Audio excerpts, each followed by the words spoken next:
Good afternoon, everybody, and welcome. My name is Sabir, and I direct events here at the Strand. Before we launch into a discussion of Kae Tempest's newest book, On Connection, I'd like to share a little bit of history about the Strand. The Strand was founded in 1927 by Benjamin Bass over on 4th Avenue's Book Row. Stretching from Union Square to Astor Place, Book Row gradually dwindled from 48 bookstores until, after over 93 years, the Strand is the sole survivor, now run by third generation owner Nancy Bass Wyden. We want to thank all of you for our support. Without our loyal community of book lovers, authors like Kay and Flea, we wouldn't be here today, and we are so very appreciative of it. So, today we are thrilled to have with us best-selling author, poet, and recording artist Kae Tempest for the launch of their new book, On Connection. Kae is an award-winning Sunday Times best-selling author, poet, and recording artist. Tempest won the 2013 Ted Hughes Award, was nominated for a Costa Book Award and a BRIT Award, has been shortlisted for the Mercury Prize twice, and was nominated for two Ivor Novello Awards. They were also named Next Generation Poet by the Poetry Book Society. They released their fourth studio album, The Book of Traps and Lessons, in 2019, produced by Rick Rubin. Tempest grew up in southeast London, where they still live today. You can follow them on Twitter or Instagram at Kae Tempest. Joining Kae in conversation is Flea. Flea is an Australian-born American musician and occasional actor. He is best known as the bassist and co-founding member of the Red Hot Chili Peppers, and co-founder of the Silver Lake Conservatory of Music. His memoir, Acid for the Children, was released by Grand Central Publishing in 2019. So, without further ado, please join me in welcoming Kae and Flea to the stage. Hi. Hi. Hi, Kay. How are you Uh, today? I'm good, man. I feel it's like 9 o'clock. It's like a cold winter night in London. I'm excited to speak to you. I'm excited to speak to you too. I, as I met you about 3 minutes ago, and I told you I just finished your book, and much like your recorded works that I enjoy, I um, I identify with it so deeply, and I know the job of any artist really is to articulate the feelings that we all have, and Mm. it's a magical feeling when someone's speaking, you're like, me too. I get it. And I think that everybody can see it from a different viewpoint and can hold on to something that they see is deeply individual to themselves. Yet all of a sudden they feel connected to a much more communal feeling, which builds bridges and which creates empathy, which is what your book is about and the purpose of art, or one of the things that it's about. And Mm. that makes me really happy because it's the motivating force in my life as well. Wow. Well, thank you for reading the book, man. Thank you for taking the time to do this. Mm. Thank you for supporting my work. It's huge for me. Absolutely. Love it. Yeah. Cool.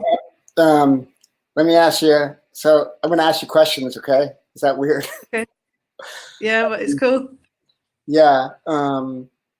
One of the things that I think about often is that it's my life's work to learn how to love myself.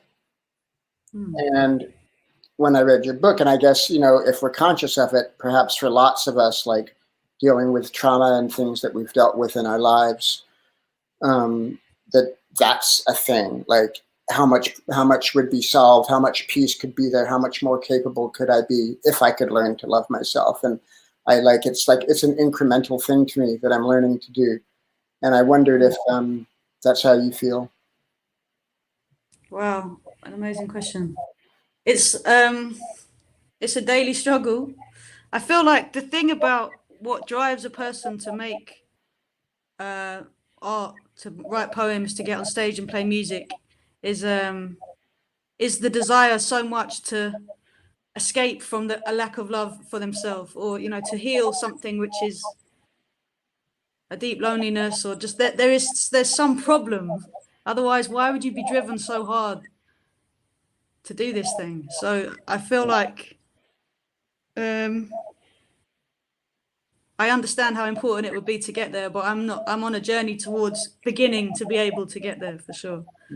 But I feel like that immersing myself in albums and books and people and performance, it helps me escape. It helps me get there, get closer, get underneath all of the ego and the noise, and just straight to the heart of things, where it doesn't matter anymore how, like, whether I love myself or not. Like I'm there, you know.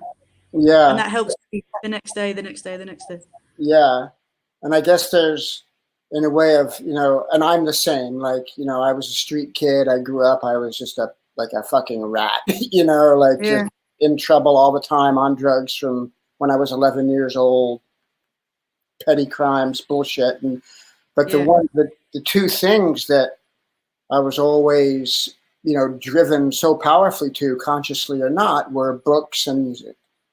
And even though I never went to school, I've always loved to read. And ever since I've been a little boy, it's just book after book after book. I never fucking stopped. And I wonder though, like when you speak about that, like as it being an escape where nothing else matters, but is there a place where it's an escape, but it's also an affirmation to keep going forward, to connection, to build bridges, you know, because that's kind of where I'm at in my life right now, is I feel like I just want to build bridges, you know, Yeah. with people whose worldview is so polar opposite to the mine, and I find like abhorrent, you know what I mean? Like they feel like the short-tempered me is they're disgusting to me, that they're cold and they're mean and they're racist and they're selfish and they can't see beyond their greed. But I feel like if I can't have dialogue with them, if I can only have dialogue with people who I care about and preaching to the choir, sort of, what's the creativity in that? What am I really accomplishing? I mean, it is a light, but does that make sense? It does make sense. That thing about building bridges, I get it. And I think that when you play music, and especially somebody like you who really plays music, you know, like what you know about what links us all together is like you have the code. You have the other language that we all have access to, that no matter how people feel about this or that particular moment or subject or theme, that's like in the book I talk about the difference between the spirit of the times and the spirit of the depths. And I feel like we may very well be polarized, and it's important things that are polarizing us, and it's not to diminish the importance of those things that are making us stand on one side or the other, but there is something underneath the spirit of the depths which we all have access to, the common part of our experience. And I feel like specifically music, I mean specifically the bass frequency, you know, that takes us there. So you have the bridge.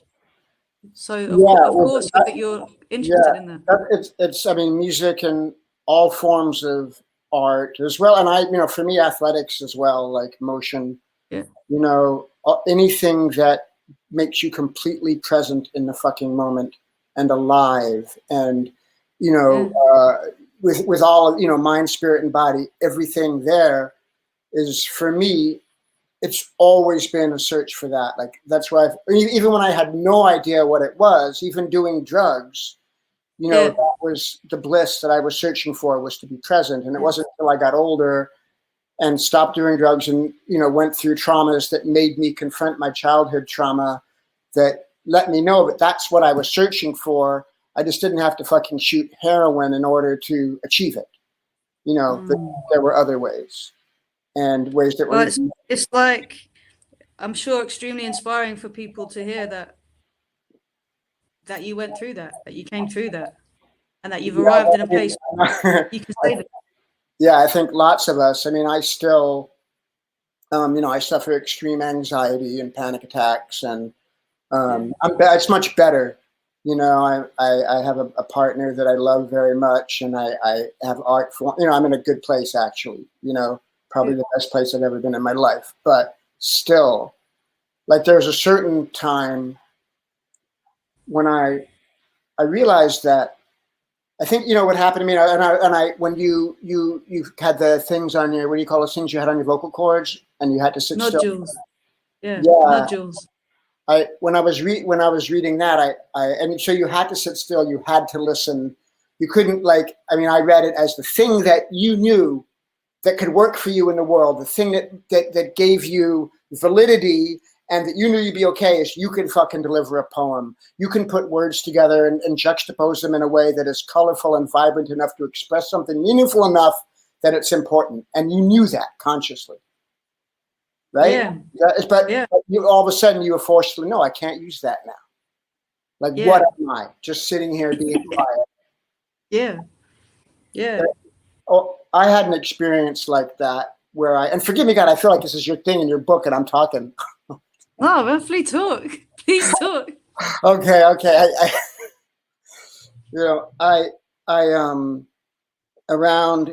was about 30 years old in 1991, 92, 29 years old, just turning 30.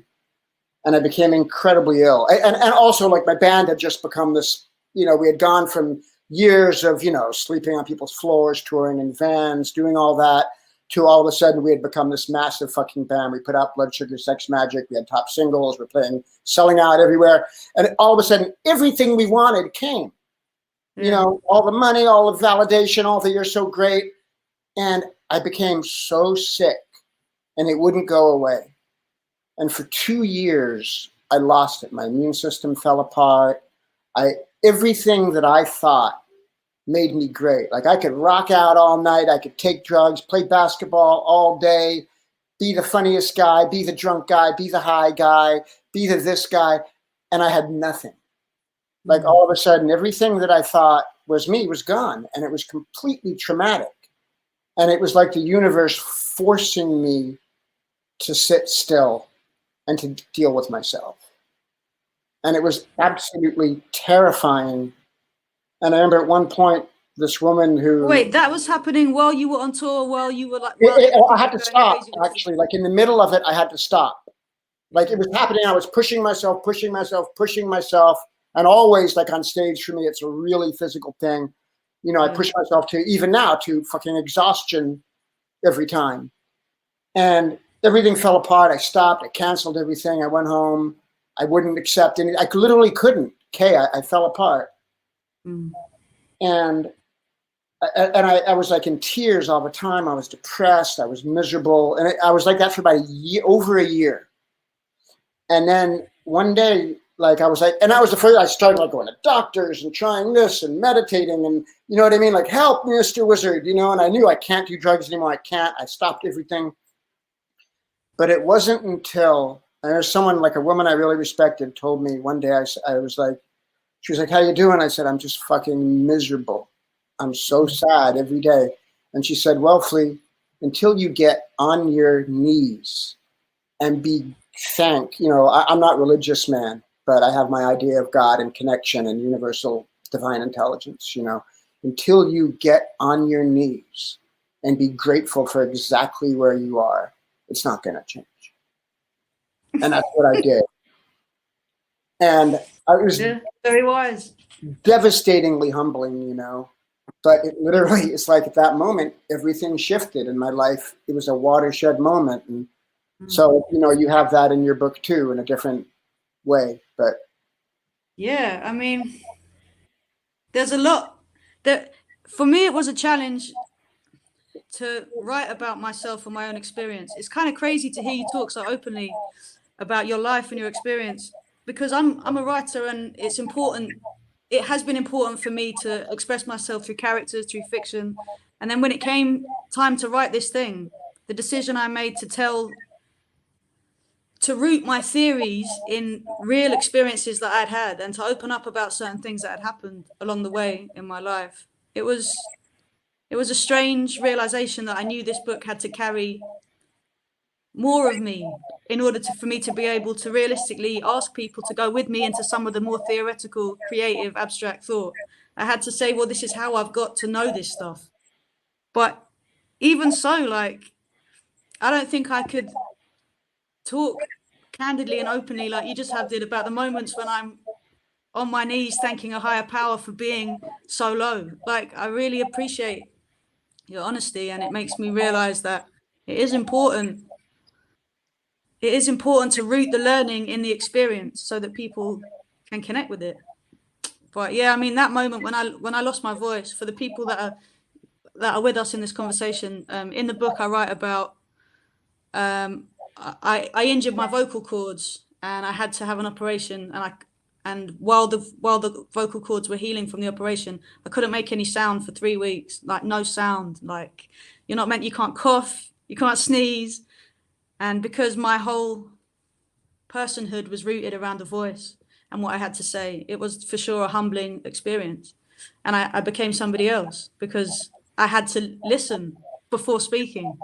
And it was one of the most important experiences that in my career that I've had. The lack of it, it teaches me what is there underneath it all, behind it all. Before you go to speak, there's the motive to speak. And I used to be unaware of that. The word was so important, it came first, and then that taught me that it's actually it can be kind of destructive to be that vocal all the time. Well, yeah, absolutely, and that which leads me to think about another thing you wrote about, which was, and ties into this experience that you have, is the motivation for making art, the motivation for the spoken word, for the rap, for the putting together music, for the, this magic thing. And I wrote extensively about that myself. I put out a memoir last year, and I actually didn't include this thing in my book just because it didn't fit into the narrative, what I wanted to tell. I just wrote about my childhood. It's before I, have a professional career or anything. That's a huge thing for you to have done, to have gone through that, to have written a memoir about your childhood. This is huge. It's obviously a big moment for you. Thank you. Yeah, it was absolutely terrifying, and it was like terrifying, like you said, because I don't sing, and for me, all my feelings is put into the abstract form of music. Where whoever I'm playing with, I'm most known for my band, but other projects I do more experimental music, anything. Everything's put into colors and shapes of music. So I to put actual literal stories of my life, and I decided to even sacrifice stories that would be way more entertaining, that I could only put things that actually moved me and changed me and made me who I am and led me. You know what I mean? Like the real signposts. But I forgot where I started this, but you talk about, and I'm going to something else that I was talking about, God damn it. But you talk about when you speak and this makes me think, because now I got thinking about my own book, but when you spoke, you talked about the triangular effect of making art in your book. And you speak about, so there's the writing, there's the audience listening, there's the writing, then there's the text that is read, and then there's the listener. And how different those all are, and how they're all crucial to the process, that one doesn't live without the other. And it's, once again, building bridges and creating empathy. And it's because when I wrote my book, I found that when I was writing, I was learning about myself. These foggy images were coming clear. I was like, what's underneath it? Why did this happen? Why did I do that? And that was, it was a great experience, but it was very cerebral. It was emotional, but I was just trying to write well and to, just write well. But then when I went to do the audio book and I spoke it, and when I did my book tour and I spoke, passages on the book tour, I could not get through a page without completely breaking down. Literally, like I had to step up, walk away to, the engineer. I'm sorry, you guys, because I'm sobbing, and live, forget it. I couldn't, it was so hard for me to do it. So I realized there's such different things, like writing and then articulating live. And how is that for you? So you're saying you do all three. And there are situations where you're the writer, the text, and the listener. All of it. Yeah. But the thing is, like, the voice is resonating, there is a resonation that's happening. That is what's creating the sound. And so, as well as it being this physical resonation that happens in the speaker's body and throat, it's also resonating in the air and in your ears. And there is something more active than when you're writing and somebody's reading it in their head. You miss the sonics. Like that's what you miss. Like you get the direct communication when you're with a text, but you miss the vibration of a person's body. So when it comes time for you to actually say those words and hear yourself saying them, suddenly in your own voice, you're testifying, you're professing, it becomes a heard thing. And it's like I can bring myself to write a line, but I can't bring myself to speak it. So when I'm like editing or whatever, you know, my eye will skip over a bad line 100 times, but my voice just won't say it. I can't bring myself to say it. That's how I know it's a crap line, you know, I have to write it again. But for sure, like when I go through the process of memorizing text, like for the album, for the Traps and Lessons album, I did it. You have this moment where like everything that you wrote is one thing, but suddenly once you've memorized it and you speak it, it means something completely different. And the writer actually has no part in that. It's like the writer did their thing, but the performer, the reader, the person who's speaking it finds new meaning. Like it's crazy. I mean, and also it's the kind of thing you shouldn't say, because it's like you're taking the credence away from the writer, who's meant to be this kind of genius figure, you know, in popular imagination. But I've got to say that so much of writing is instinctual, even when it's really hard work and you're smashing your head against a brick wall and you're trying to rely on all the craft that you've spent years honing. There is still so much of it that is mysterious. Like it comes through and it's great, or you spend all day on it and it's crap, like, you know. But when it comes to intuiting meaning, finding the links between things, telling the story, making it connect, that's something that happens in performance, and it happens when somebody else is in the room, when you're talking to someone. And when you're talking to someone, they're as important as the text in that thing having a moment of lived truth. You know, you can stand in a room alone and speak a lyric out loud, and it won't do the same thing to standing in a room with another person. And so I feel like it's important to just celebrate the audience and to raise the person up, because it's like without that person's attention and without them coming to the gathering with their energy roused, if they don't meet the text with the same energy, then the thing dies. So that's what I mean about the more theoretical stuff in the book. You know, it's all this stuff that I've been working out for the last 20 years about why sometimes it works, sometimes it doesn't work. And you talk about you can't control, like when you're truly connecting and when you're not, you can control the craft. And that's another thing. Like I can, you know, study when I'm writing, I can study writers. When I'm playing music, I can study my scale, study my theory, study the greats that wrote the biblical epic, you know, John Coltrane and Jimi Hendrix and, you know, Ian Curtis, like the people I really love, I can study them. But all I can do is prepare my craft to be diligent and focused enough for when I connect and when a wave of divinity flows through me, that I have the muscles, the craft to express it and to articulate it into some kind of something, you know? That's it. And I think about it a lot because I like to surf. I love the ocean. And I go when there's no waves and just go paddle out in the ocean every day, you know, just to, you know, I'm not on tour every day, just to keep the muscles strong. So when the wave comes, when the ocean decides to deliver me this beautiful wave, I can surf it because I've been practicing when there's nothing. Whoa. What does it feel like? What does it feel like to You ride a gotta wave? do it, Kae. Come to California, I'll take you surfing. It is the best. Did you record with Rick at Shangri-La? Yeah. Oh yeah, I'm recording there right now. How's it going? Really well, thank you. Thank you. It feels like a really good place. It feels like you know, forward leaning and you know, like with anything, it's like I'm always praying, you know, when I'm talking to you now or when I'm doing anything, my hope is just to get out of the way and let the thing happen, you know, get beyond and be a channel. And I feel like we're doing pretty well. Yeah, I feel good about it. But anyways, yeah, that metaphor of craft, you know, surfing like that, I love that. I feel this thing about like surfing. I mean, every time I'm out there in California, I watch them. I go down to the beach, I watch the surfers, and I find the ocean, I find it so,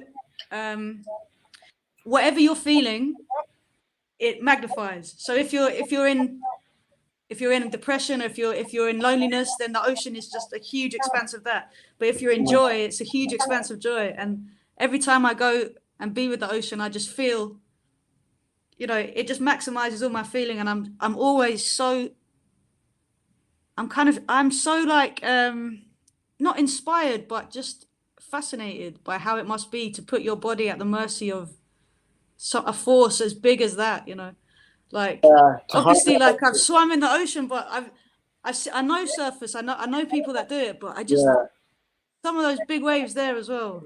Yeah, what does it feel like? It feels really well. I don't surf really big waves. I'm not really good at it, but it feels like the world is breathing, and the waves are the world inhaling and exhaling, and you're harmonizing yourself with it and flowing with it, and it's an incredible feeling of oneness. That's how it is for me. And also, like, even when you're waiting, like surfing is a lot of waiting. And when you're sitting out there staring at the horizon of the ocean, that photographer Hiroshi Sugimoto, he does that. He does photos of those ocean horizons, like that, like just that massive stillness and the sitting and the wildlife and dolphins and seals popping around and stuff. It's really good. Another thing you spoke about in your book, in the beginning, you write about, you're writing about creativity and connection and what a crucial thing it is. And obviously I'm sure, and you also talk about, I think later in the book, about it doesn't have to be an art form to be creative. And, that resonated a lot with me, because sometimes it's like, the person who serves you, rice and beans, who gives you a profound actual smile is as important as the best thing you've ever heard or seen, in that moment.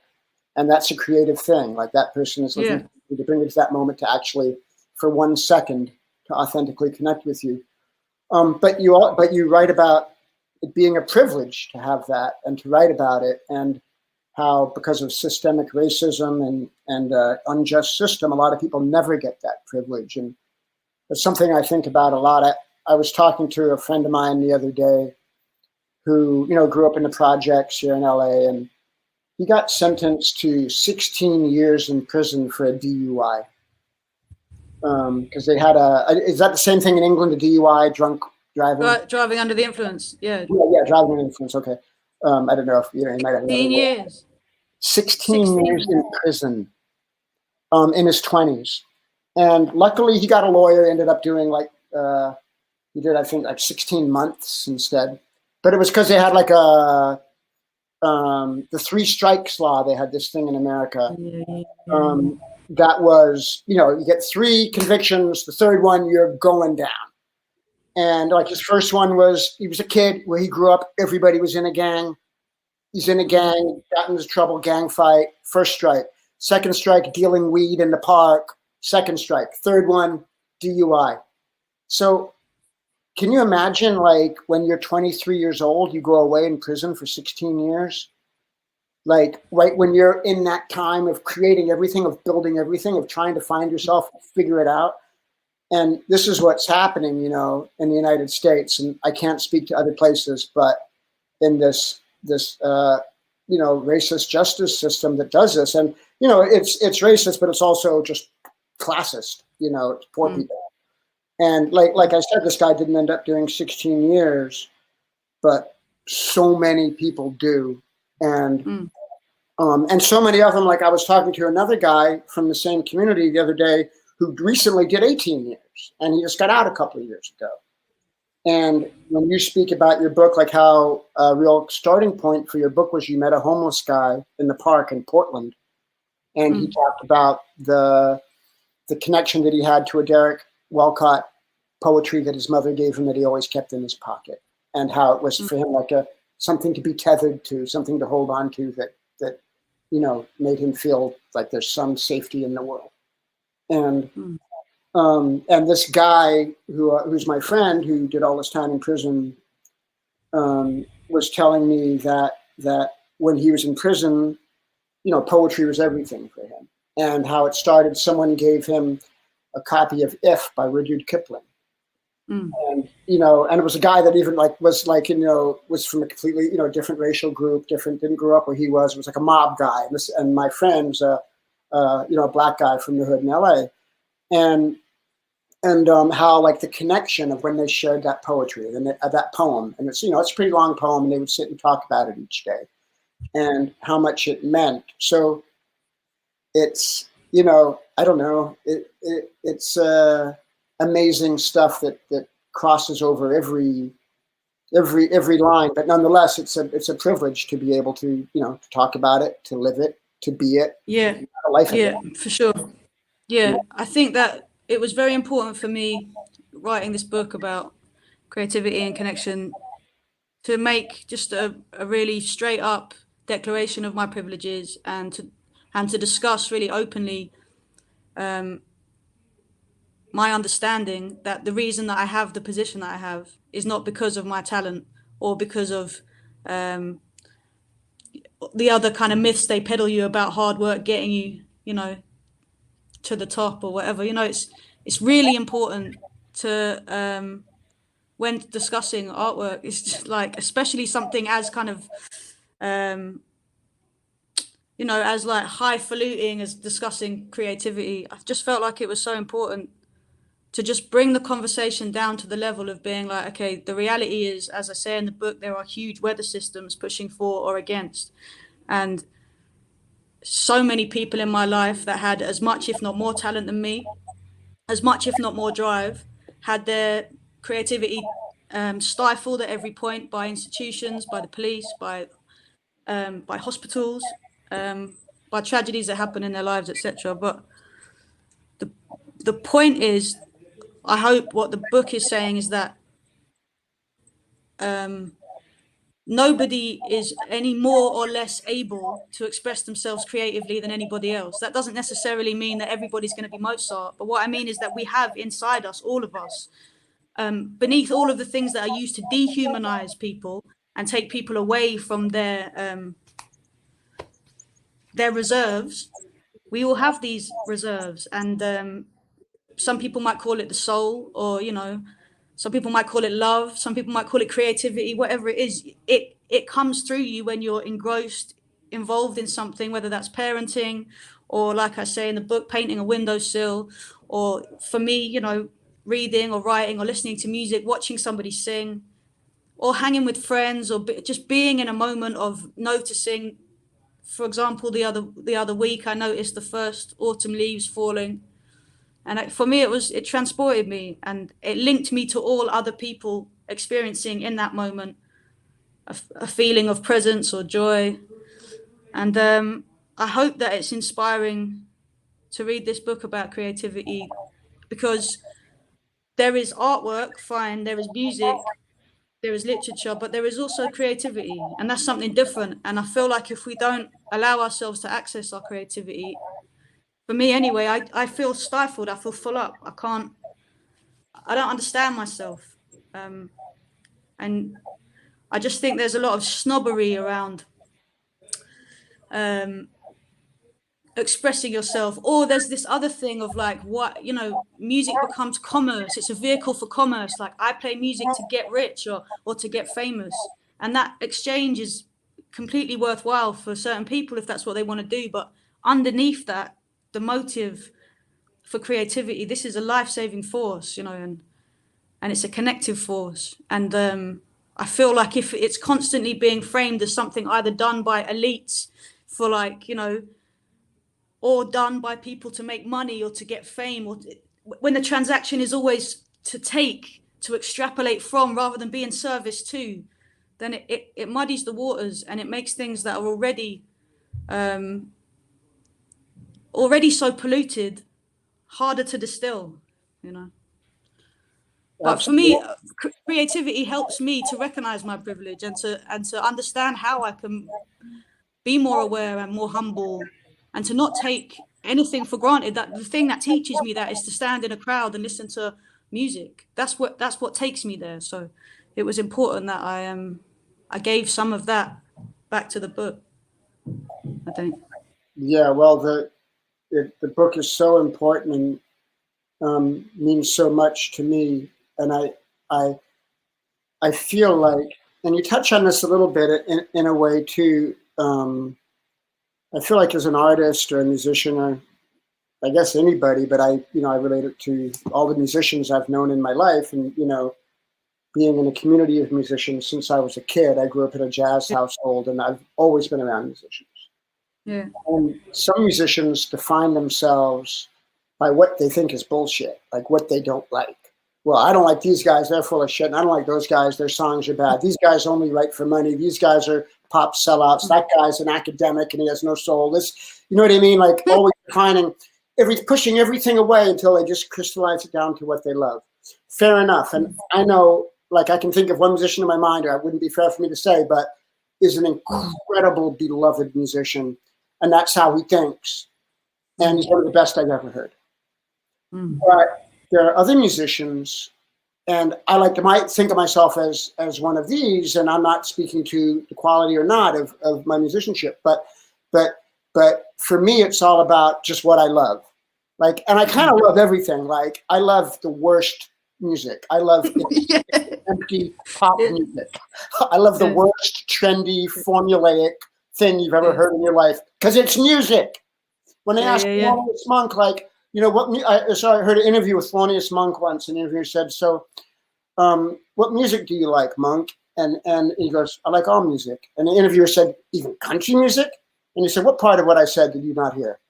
Yes. But anyways, but even though, but I also I love really beautiful music that is the voice of God. And that's the thing that guides me. Like, and you talk about writing too as something that you fail at, and I'm constantly in every creative endeavor I do in a state of fear, in a state of not being good enough, in a state of yearning and reaching for trying to fulfill the feeling of what I want, to connect with, And that's so crazy to hear that coming from you, to hear that even you. I think, always, I mean, that I have my moments. I have my moments when I'm gone, like when I'm playing live and I'm absolutely gone. And I know that where was that hour? Well, I was just a channel, but, like there's those moments like when I wrote my book and I only had two things that one, I had to write it by myself. Two, I had to be honest, and then what was going to happen. But there were moments when I sat down and everything disappeared, and I put my head up an hour later and I was like, that was the best hour of my life, sitting alone. And most of the time I was sitting there struggling to write Yep. And same with you hear great actors talk about acting. They're always looking to get lost, get in the moment, to be gone, to let their true self out, even when they're being someone else. Yeah, it's really interesting. Right? At the minute, I'm in this process. I'm working on a novel, and I'm in this bit, and I know this bit well, where you're none of the. It's just hard work at this moment. You're making adjustments and plans. You're trying to create a world that is as complete as this world. So every single thing that I see or experience, every conversation I have kind of feeds into another thing that I need to adjust or change or create in this world. And all of the writing that I'm doing, I know it's never going to make it through draft 1, draft 2. This is not even draft 0. It's just the clunkiest, the worst, and you just have to expel it. You just have to get to the end, because otherwise you'll never ever get to the end, because you'll never be ready to start until for me personally, until I've put myself, I've given myself a daily, word quota. That's no matter what else happens today, just get that done. Just write 1,000 words, whatever, if it goes well, you can write 10,000 words. If it goes badly, you've just got to get 1,000 words out. And then you find that almost in spite of yourself, instead of just sitting there finding it impossible to write the word "the," because I know that this word "the" will never carry the significant meaning that I want it to, I find myself slowly building the bricks, and slowly the things start to connect. And it's so interesting being on this side of the process, because I know it's going to be 2, 3, 4 years away, the complete thing. But it's I spoke to Willie Vlortin, a writer that I really like, and he said writing a novel is like digging a ditch. You just got to get out there. You just got to dig the ditch. And like hearing somebody express it in such a kind of unromantic, straightforward way, it made me feel so good, Yeah, because like it takes all the pressure off that you have to yeah, kind of meet God and channel. Because in the moment of writing a novel, you just got to dig the ditch. You've just got to put, you know. And I don't know if it's ever like that making albums. For me, albums don't feel like that. But like in this process you're in recording now, do you ever have moments like that with music? well, definitely the building the bricks. I have moments of like, I get anxiety a lot when recording because I'm always looking, I'm yearning so much to get in this, like lost and beyond thought and gone, and just feeling like I'm just, light is coming through me, you know? And when I can't get there, and I know I'm sitting here thinking about it, thinking about, well, maybe my wife would dance if I played this. So this has got to be good because her and all her girlfriends would dance. You know, like when I had this image of the I was playing, and when I first met her, we went to a party and all of her friends, it was a dance party, we're dancing, and I love to dance. And the song, the Whitney Houston song, Mook, what's that Whitney Houston song? No, she can't hear me, she got her headphones on. Oh, I want to let with somebody. I want to feel with somebody. That came out and it all went bananas, right? They're like, it's a big tune. Yeah, just going bananas. And I thought like, well, this could maybe be that. You know what I mean? But even then I'm mad at myself because I'm thinking. Yeah. And like even it was a moment of levity and I actually kind of got into a good rhythm for a minute. I'm like, fuck, I'm thinking. And then I started having a panic attack because I'm not supposed to be thinking. I'm supposed to be gone. So I have that struggle. But Rick gave me an analogy once, Rick Rubin, about similar to ditch digging. He's like, it's like Flea, you're going fishing. You know, you can't get the magic groove every time. You cast your thing, you're diligent, you stay there, you're always fishing. And sometimes you catch, you know, the magic behemoth, you know, Beowulf comes, rears his head from the depth, and, you know, everything happens. And sometimes you sit there and get a sunburn, you know. And that was like kind of a similar analogy for me. But I love the, you know, the brick building thing. You just keep putting the pieces together. And, you know, writing in my band, it's a communal thing. So it's different too. Yeah. So I'm navigating people who think really differently than me, who are very different than me, who, you know, mean a lot to me. And who can and like after so many years of working together and creating music together, I mean, it must be it must be a very intense relationship, and that creative process with somebody that you've known and created with for so long. I mean, I can I don't know how you guys navigate that like collaborative relationship, but it must be pretty fucking strong if it's lasting, you know, it's still working and it's still happening.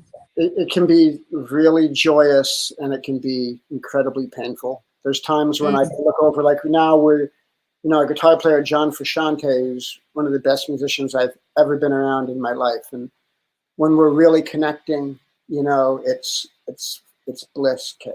It's absolute bliss because we just have this unspoken language that's very deep. But sometimes he'll just shoot me a glance that will crush me, you know. And I know he doesn't mean it, and it's me. That's just because you know what I mean? Because I'm yearning for this connection that's so important to me, you know. And the same, you know, the same with any creative process. But you know that the thing is, sometimes I feel like when you're yearning for it, that's when it doesn't come. Like for me personally, when I'm like, it must come today. Yeah, that's but when, even that's when it doesn't come. Yearning, but not consciously yearning. But I feel like all the pain in life is like is in the yearning is where the greatness is. I think also, it's like the journey, like climb up the mountain. It's not getting to the top. Yeah, the view's great, but it's that fucking climb. You know. You know, there's a basketball player named Kobe Bryant who I you know watched a lot from when he was a kid, and he died last year in a helicopter crash. It was like with his daughter and a group of other people, and boom, in 1 second he evaporated into nothingness. And he was, you know, almost like I think like sacrificed a lot of his life in order to just develop his craft as a basketball player. And I'm a basketball fanatic, you know, and for me, it's one of the highest art forms. But he talked so much about in his later years. After he retired, he spoke a lot about, and he became sort of a mentor for a lot of kids and girls basketball in particular. And he spoke about how it was never the championships. It was never the most MVP awards. It was never. Because when I look back at it, the thing that I remember is being up at 4 o'clock in the morning, running and hoping and yearning and suffering and knowing that I'd never be good as I could be, that I could never, you know what I mean? Of like everybody that humiliated me, because he grew up in Italy and he was black and he was the only black guy, and everyone made fun of him. And then he moved to Philadelphia and he lived there, but he was a weird European kid and he didn't fit in with the black American kid. And he's always felt out of sorts but in that yearning and the work that was unpleasant, when he looks back at his career from the other side, that was the thing that mattered. And wow. So it's like the lesson is like, love those moments. So when, you know, when I'm in that, when I'm in despair that I'm not good enough, up at 4 a.m. Trying to get this shit done, that's when you need to love that moment, because that's the most important moment. Oh, and we stop. I'm really bummed we didn't get to the Carl Jung stuff about the spirit of the depths and the spirit of the times, because that's so important. And I'm always searching for that balance myself. Hi, Sabir. I'm sorry. I'll stop in 1 second. But there's one other question I have to ask you, because I just, my interest got really piqued when you mentioned that you were writing a novel, which is so exciting to me, because I just love novels so much. And like, can you just name some of your favorite novelists that have really touched you? Yeah, for sure. James Baldwin, Carson McCullers, this guy called E.L. Doktorov. So many. James Joyce. I was reading. I just read everything. I read like Ursula Le Guin. So many. Octavia Butler. I thought about. There's this crazy guy called Patrick Hamilton. Oh yeah, I know Patrick Hamilton. I was thinking of the parable of the sower when I was reading your creativity book, because the girl, the character, and in the parable of the sower, I can't remember what it was, but I was like, this is exactly like the little girl in parable of the sower, preparing herself for her journey. And I can't remember what the thing. I really should have taken notes. Anyways, I'm just curious. That's awesome. No, we'll do it again. Octavia Butler. We'll do it in real life, Flea. Huh? We'll do it again in real life. When we can be in the same place. Oh yeah, hang out. Sure. We'll talk all about it again. All right. Well, you both have such good book taste. I am sorry to interrupt that conversation, but as a bookseller, I'm excited by it. So we have a bit of time for audience questions, and let's see. So the first one, which has the highest votes. Wait, can I just say before we do, I just want to say thank you. Sorry, I just want to say thank you to Flea. Thank you. Thank you so much for that conversation. Okay, thank you. I'm so grateful.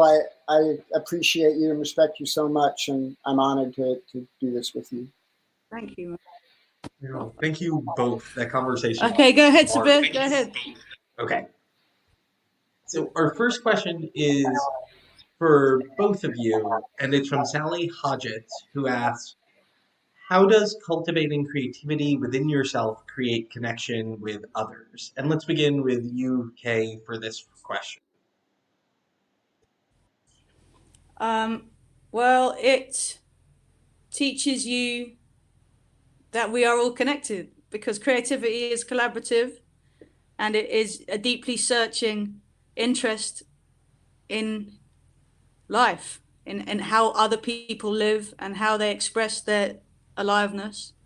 So for me, it fosters an interest and a desire to meet other people's experience. I think that's, for me personally, that's the drive, that you want to get closer to experience your own and other people's.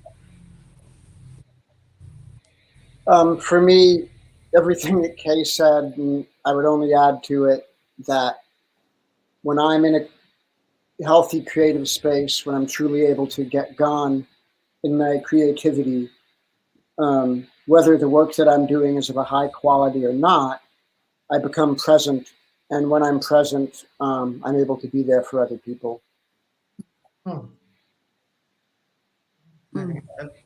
So our next question is for Kay, and it's from Mikey, who says, "When you perform, you speak with such a truth and open connection. What helps you to get to a place where you are able to speak every word with such connection and truth as if it were the first time?" Um, so there's two things to say. One thing is that when you do get yourself into a place where you get out of the way, it is the first time you're saying those words because they're happening. They're coming to you through you, not because of you. Basically, that's the state. That's the ideal state. As soon as you try to remember the words or to say the words like you mean them or anything like that, then you lose it. It's not real. It's not happening. So if it feels to Mikey that it's as if I'm saying them for the first time, it's because it is. I am. Like it is happening. It's real. It's in that moment. Suddenly, you disappear. That's all I can say. I have spent 20 years learning all of these skills, all of this craft, so I can write this stuff. That's me working really hard, engaged. But when I speak and perform that stuff, I have to get out of the way, and you do everything you can to try and not control it, basically. Because I have made the mistake before when I've been really tired and I haven't really been feeling it, and there's been a lot of pressure, or when something in my own life has happened and I've had to go on stage and I haven't been, I've had some bad news or whatever. Like in moments like that, I start to control it because I'm just trying to get to the end of it, and that's when it isn't transcendental because it's just a person on stage saying a list of words that they've made up. And the reason that it can be really, really powerful is because it's me, every musician that's on stage, the all of the tech team, all of the venue staff, every single person that's come into the venue, the day that everybody's had, the night they're going to have when they go home, every single person they've spoken to on the phone that day, everybody is involved in making that thing happen. And when you allow yourself to think that it's you making it happen, that's when it definitely won't happen. So our next question is for both of you. And sorry, apologies, I seem to have lost. There we go. It's from Harriet, who asks or says, "I'm an artist and I get really into my projects so much that I forget to take care of myself and carve out time for recreation and socializing. Any advice for balancing connection to the work and to the outside world?" And let's begin with you, Flea, for this one. Um, that's a tricky one because some of the best artists that I know are completely imbalanced. And like I just, spoke about an athlete a little while ago who kind of, abandoned a lot of his life that I thought to be great at his craft. But um, I like to think that, like Kay writes about in her book, I'm always conscious of all the aspects of creativity, not in a way that I'm worried about what people will think when I'm making music, because I think that's a death to art. If you're worried about like, oh, well, let me write this word. Oh no, wait, let me check with 20 million people and see what they think first. Like energetically, you have to stay with yourself and just what you think is beautiful and what makes you feel harmonized with the divine when you're doing it. But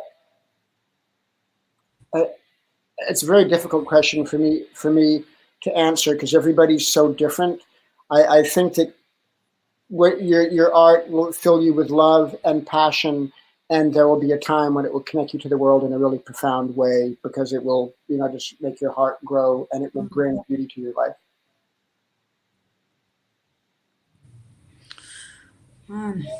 It's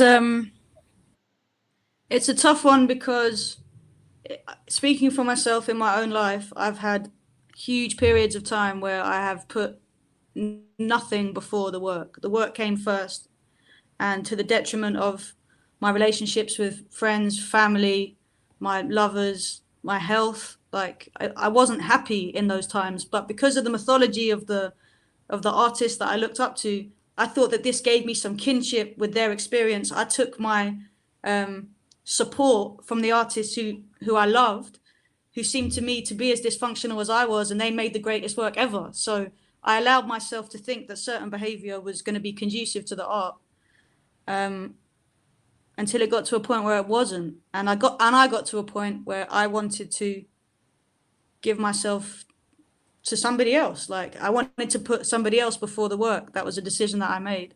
And then once that relationship broke down, I felt like I'd betrayed my one true calling in life. Like as if I turned my back on the one thing I'm here for. It's an obsessive relationship. And if I had that relationship that I have with my creativity with any other occupation, it would be insane. You couldn't get away with giving as much as you give to your creative passion.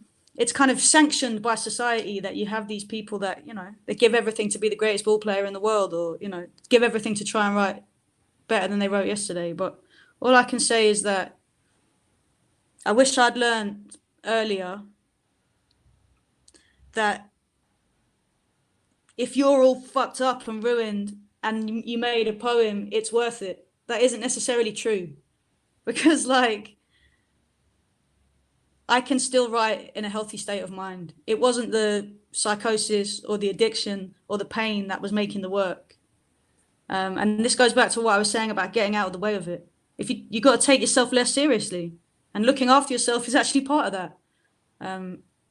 So definitely make time to socialize. That's what I would say. And we unfortunately have time for just one last question. So I'm gonna pick a good one. Sorry, people are upvoting it in live time, so it's rotating a bit. Right. Okay. So on this note, why don't we end with a question from Moonstrana, who asks, ultimately, and this question is directed at both of you, ultimately, what do you want people to take away from your work? And let's begin with Flea, and then we'll give Kay the final word. All I want the work to be a vehicle for connection, to bring people together, to create love and create empathy. And for people to just trip out and get lost and have joy and to identify. Well, I guess, let me simplify this. I want any art I make to serve the purpose of making people feel less alone. That's the whole thing. That's it. That's beautiful. I would say the thing that I got from other people's work that was so important for me is that it gave me a sense of being less alone, as Flea says. That's what it gave me. And so what I hope for in my work is that my work can contribute to what has inspired me. By being true to that inspiration, I hope to be able to become a part of that legacy of inspiration and pass that on. So what I would hope my work gives to others is that I hope it gives them themselves. I hope it gives you back yourself in a moment when you've come far from yourself, because that's what the work that I love does for me. That's it. Thank you both so much for a wonderful hour of conversation. To the people watching, if you haven't purchased a copy of On Connection, there's a green button at the bottom of the screen you can click on to get your copy. So, on that note, thank you everyone and have a great night. Thank you, guys.